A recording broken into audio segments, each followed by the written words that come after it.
Hey, it's Aja. Today I am sitting down.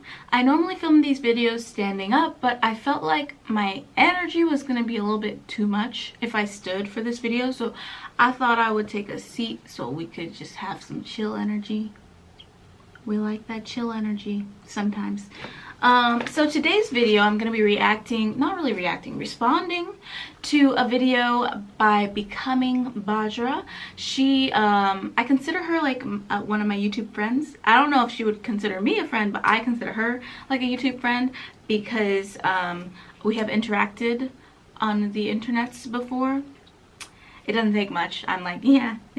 I've said words with you. We're friends now. But anyway, she recently released a video talking about cultural appropriation, cultural appreciation, her spirit's response to certain actions by non-Black people. And she makes a lot of videos about spirituality and her spiritual journey. If you're interested in that kind of thing, I really recommend her channel. Go ahead and go on over there. That's not really what this conversation is going to be about though, however. She just inspired me to think more deeply on what I think about cultural appropriation versus cultural appreciation. And of course, the topic of this all was actually dreadlocks. Bajra is starting a set of dreadlocks. I have dreadlocks, and so I think I am the right person to deliver some knowledge, some feedback on cultural appropriation versus cultural appreciation when it comes to dreadlocks, but really when it comes to like most things, because you know, hair is hair is hair is hair, but like just like any other cultural item, it's a representation of something greater than just hair. So if you're interested in hearing me talk about this, give me a thumbs up. And I would recommend that you go ahead and stay to the end.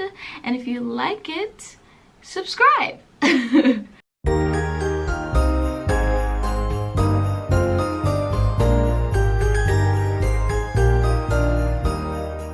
Okay, welcome back.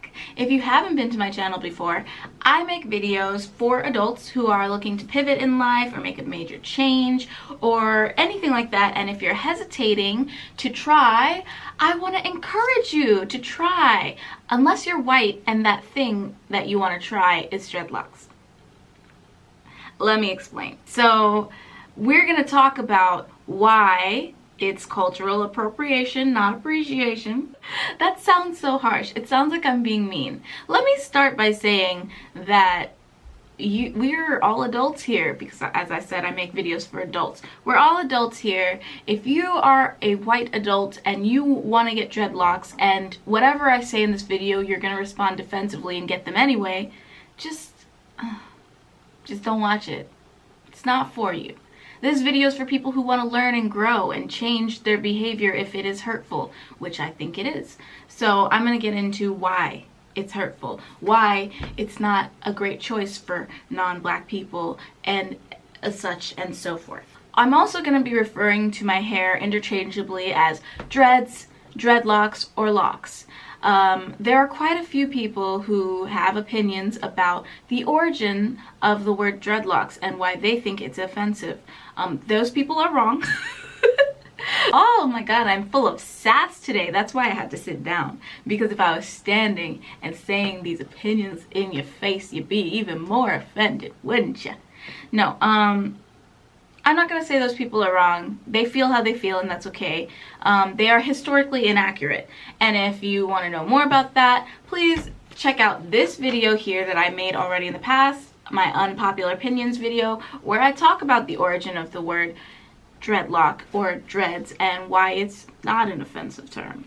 But anyways, I'm going to use it interchangeably because I'm talking about my own hair, and that's what I call them. I think it's also necessary for me to define these terms: appropriation, assimilation, and appreciation. Oh, also I've got notes, you know. B has been doing research. I've been checking out things. You know, I want to make sure that I'm being accurate, being appropriate. I'm giving the weighty subject its due diligence, you know. So I have notes here that I'm going to be referring to from time to time. If you see me looking down, I'm either looking at my computer screen or I'm looking at my notebook to make sure that I'm giving you the facts. But obviously it's going to vary from dictionary to dictionary. So I'm just going to give the definitions that most resonated with me that I found on the internet. Let's actually start with the term appreciation. So a lot of people who are not black and adopt black cultural items for their own and adorn them will tell you that they are just appreciating the culture. It's cultural appreciation. And so I want to define appreciation. I can't explain to you that it's not appreciation if we have different ideas of what appreciation is. So what I did, I just really quickly Googled up the term appreciation. And the first definitions that I get come from Oxford Languages, and there are two. The first says recognition and enjoyment of the good qualities of something or someone. So recognition, you have to recognize them, and enjoyment of the good qualities of someone or something. So a surface level, it kind of sounds like anyone who likes dreadlocks and wears them is appreciating them, right? Let's look at definition 2. A full understanding of a situation. That changes things. Personally, I would argue that you cannot have number 1 without number 2. You can't say that you recognize and enjoy the good qualities of something or someone if you don't know what they are. So a lot of people are like, ooh yeah, dreadlocks, those look cool, I want them, I got them. And if you just look at that surface level, you could think to yourself that you are enjoying the good qualities of dreadlocks, but you're enjoying a good quality of dreadlocks and you don't know what the other good qualities are. And I would argue that if you did, you wouldn't do that. Yeah, you need a full understanding of something in order to appreciate it. So those two combined are gonna be the appreciation that I think counts. I don't think it's appreciation if you don't have a full understanding. Let's talk about appropriation. What is that? And specifically cultural appropriation. So I googled the terms together because we are talking about cultural appropriation right now, and I think it is different than just basic appropriation. There's like legal terms, there's lots of different terms for appropriation, there's lots of different meanings for the word, but we're talking about cultural appropriation right now, so I'm going to explain to you what that is. So since we used Oxford earlier, we're going to keep going with Oxford. Oxford Dictionaries defines cultural appropriation as the unacknowledged or inappropriate adoption of the customs, practices, ideas, etc. of one people or society by members of another, and typically more dominant people or society. So to make that a little bit more easy to digest, I believe, in my opinion, if a dominant society grabs something, takes something that belongs to another cultural group or society without acknowledging where it comes from, essentially, that would be appropriation. So an example of that might be back in, I don't even remember what year it was, Kim Kardashian rocking some cornrows, calling them boxer braids, and now boxer braids are like they're high fashion.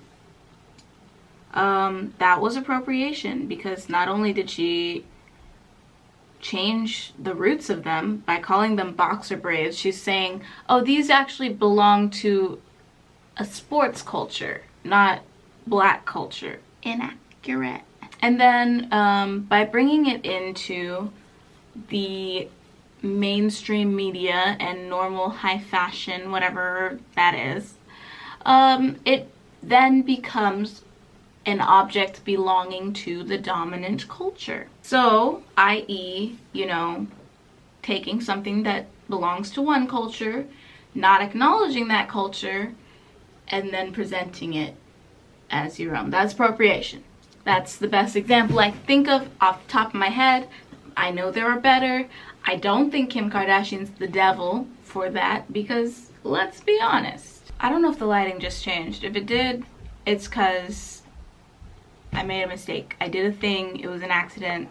The lighting may have changed. So now that we have an understanding of the terms appropriation and appreciation, I hope that brings to light why white people adopting dreadlocks can be problematic. But then again, of course, it's 2021 at the time of this recording. A lot of people will say, but in this year of 2021, we are advanced beyond this stealing from each other's cultures. We're just exchanging. This is just basic cultural exchange. I mean, what about when black people wear long, straight, blonde weaves?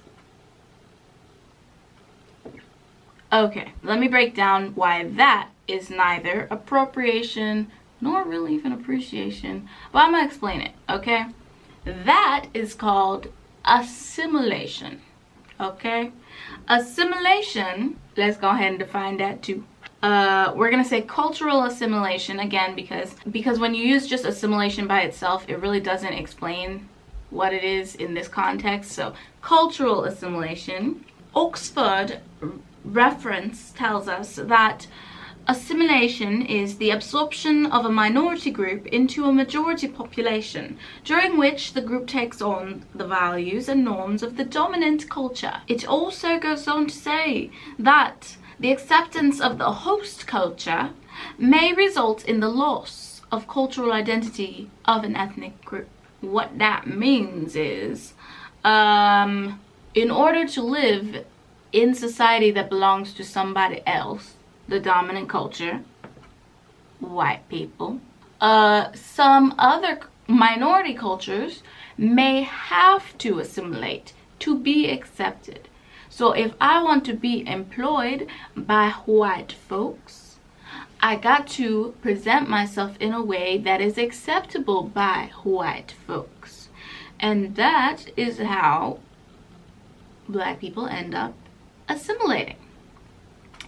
But like it says here, it may result in the loss of cultural identity, meaning I may have put on a straight wig to be here, but it also means that I had to give up my own cultural identity, my own natural kinks and curly hair in order to do so, which sucks.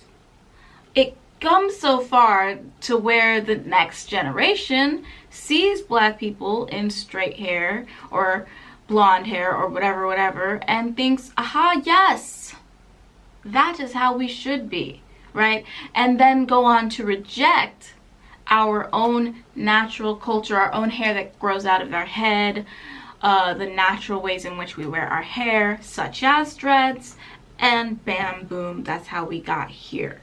So when a black person goes natural, they decide, I'm not going to continue assimilating.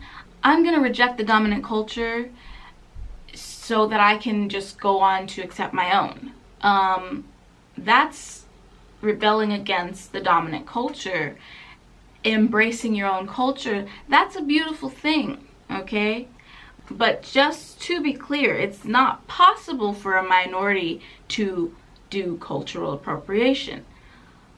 I cannot take white hair, right? If I wear a blonde straight wig, nobody thinks, wow, she just invented blonde hair and it looks fabulous. No, nobody thinks that. It's not possible for me to appropriate blondness. Even as there are black people born with blonde hair or straight hair, they will still be told that they are adorning things that belong to the dominant group. They'll still be told, oh, you're wearing those white people hair, even though it actually grew out of their head. And the same thing goes for, you know, blue eyes. Did you know there are black people born with blue eyes? Okay, but the only black person born with blue eyes I've ever actually seen is Sydney Black.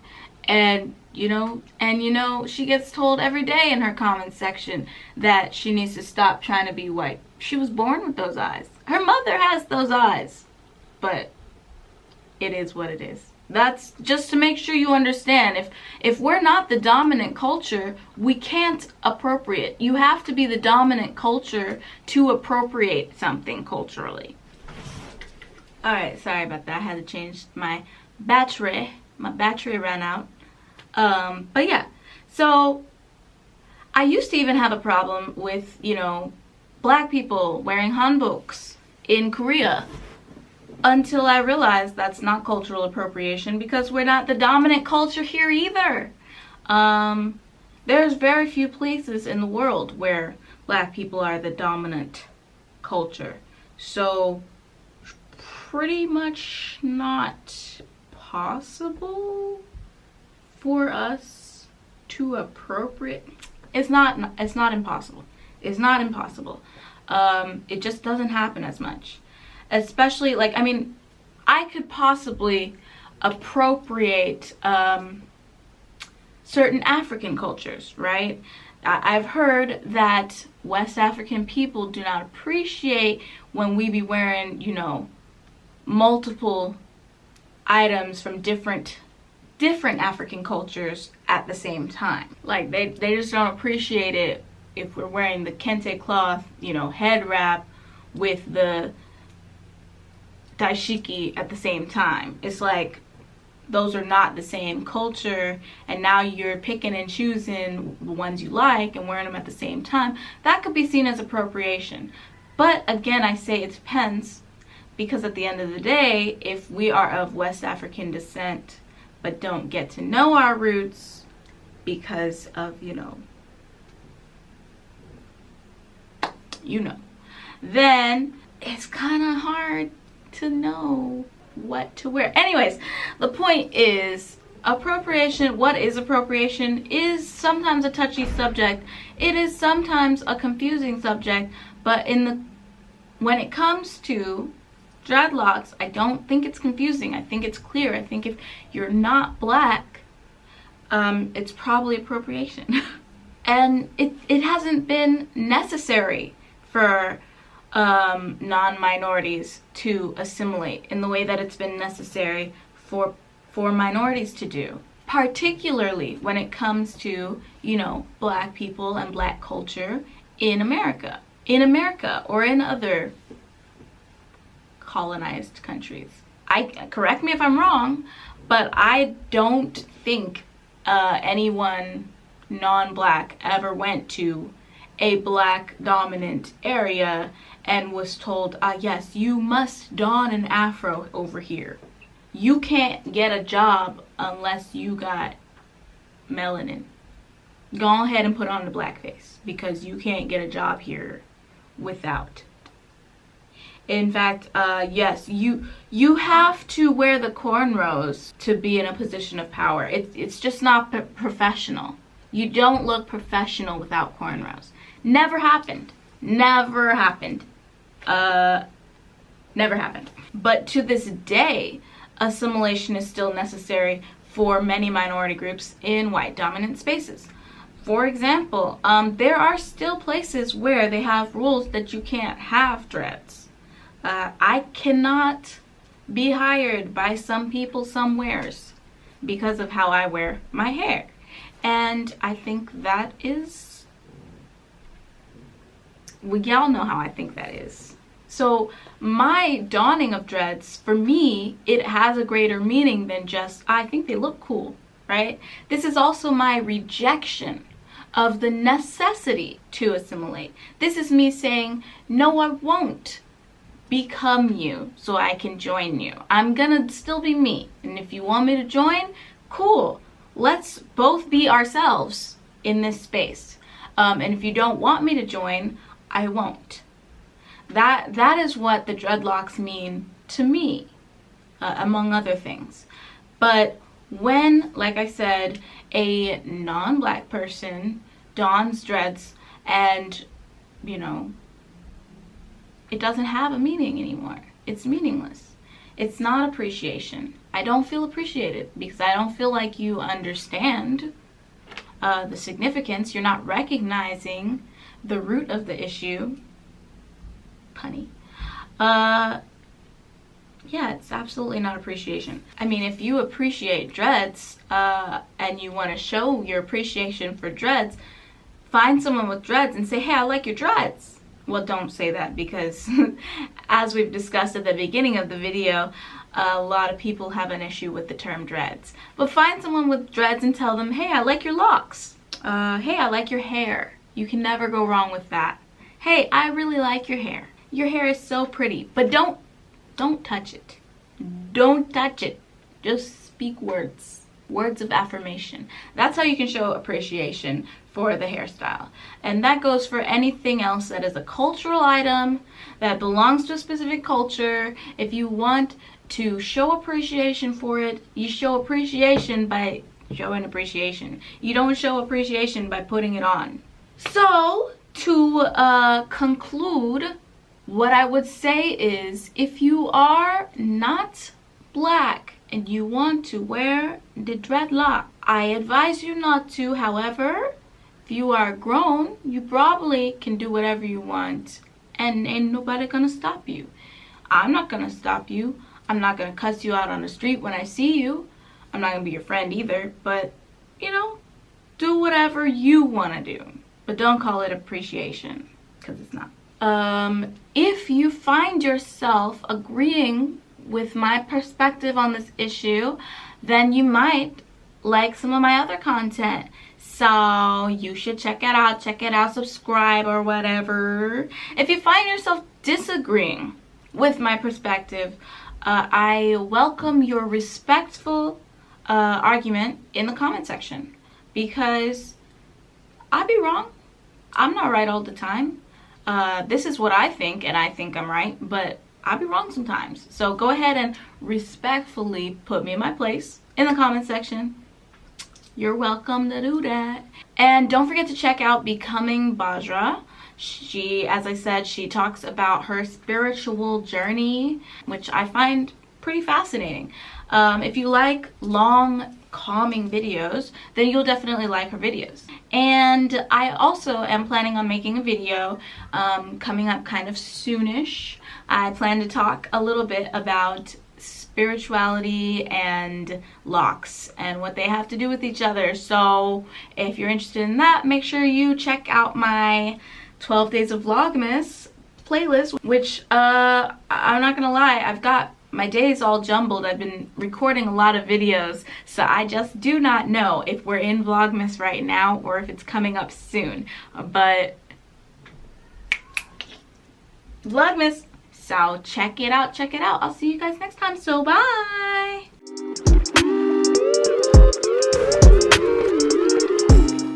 R-E-S-P-E-C-T, find out what it means to me. R-E-S-P-E-C-T, check out this video. Woo! Alright, a little respect. Alright. What am I doing?